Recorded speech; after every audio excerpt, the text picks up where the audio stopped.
պրոբլեմ ունենք Էդգար Մանուչյանը գիտեք ու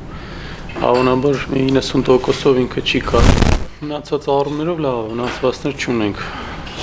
Տրամադրությունը բարձր է, բոլորը լավ վիճակում են։ Ինչ վերաբերում է խնդիրներին, նախ ուսումնասիրել ենք այդ թիմի խաղը, կարող եմ ասել, որ շատ կարգապահ, շատ կազմակերպված թիմ է, շատ տպավորությունները շատ մեծ են, էլի, չնայած եթե համեմատեմ այս թիմին, մենք անցած տարի խաղացել ենք Դինամո Զագրեբ, Պարտիզան այդ երկու թիմն նախանցած տարի այդ թիմերի հետ համեմատած, երևի այն թիմերը ավելի այն թիմերի մեջ իմպրովիզացիան ավելի շատ էր։ Այս թիմը ավելի շատ իր կարգապահություն, կազմակերպված թիմ է, շատ տենց տպավորություն։ Ու ատլետիկ ֆիզիկապես պինդ թիմ է, շատ ունեն 1 թե 2 հավաքականի ֆուտբոլիստ, թիմի հավաքը փորձառու ֆուտբոլիստ է, ու ասենք եւ խաղերը նայում եմ ստանդարտները բան, ասենք միշտ ինքն է իրացնում, շատ վտանգավոր է։ Ընդհանուր սա կարամ ասենք, խնդիրները կարող եմ ասել, որ մենք այս թիմի դեմ կարող ենք խաղալ։ Չնայած գիտեք, որ մեր թիմը շատ երիտասարդ թիմ է, կորուստներ ունի, բայց չնայած այս ամեն ինչին մենք մեր մաքսիմումը անել ենք, մեր մաքսիմումը, եթե կարողանանք այն ինչի ընդունակ ենք անել, մի բան էլ ավելի, որտեղ հենց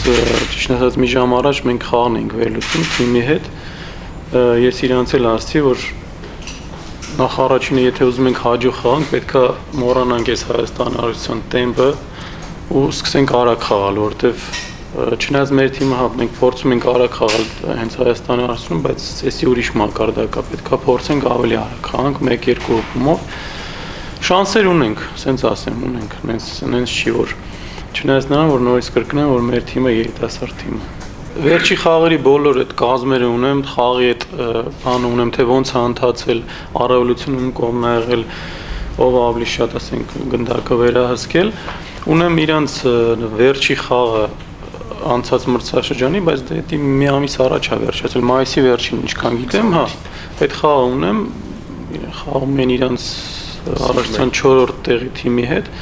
Մեկ էլ ունեմ Միկայի խաղը, որը իրանք խաղացել են, դա արդեն ձմռան ավելի շուտ է խաղը։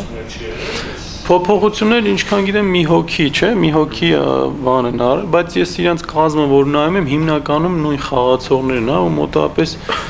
մի 9-10 հոգի անդադ կրկնվում է կազմում, այսինքն այտենց մեծ փոփոխություններ չկա,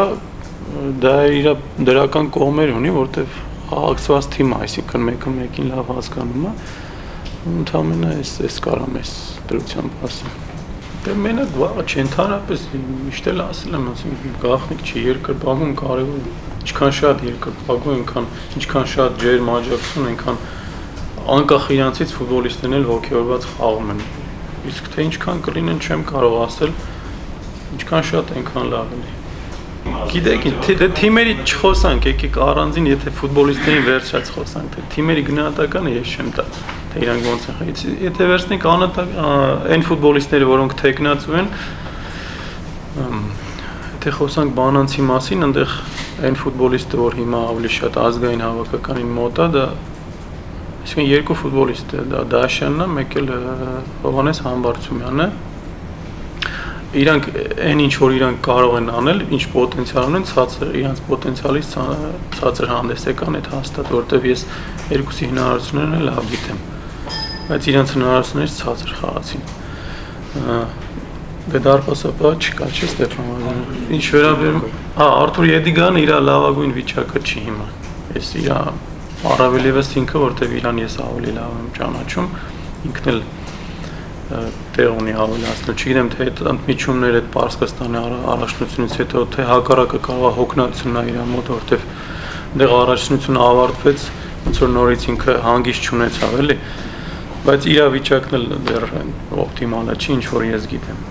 Ինչ վերաբերում է Ուլիսից, այնտեղ դե Վալերի Ալեքսյանը մեկն էլ Պարսկաստան չխաղաց, այնտեղ մեկ էլ Արտակ Գրիգորյանը, ասեմ,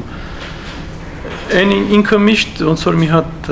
չափ կա, այդ չափի վրա խաղում է, ինքը երբեք, ասենք, չի իջնում դրանից, այդ լավ է, իր մոտ կա, չեմ ասի թե մեծ առաջընթաց է, բայց լավ է, որ ինքը ստաբիլ է խաղում, այդ շատ կարևոր է։ Ունենք հարց։ Եթե չէ, շնորհակալություն, վաղ ժամանակ։ Մերսի։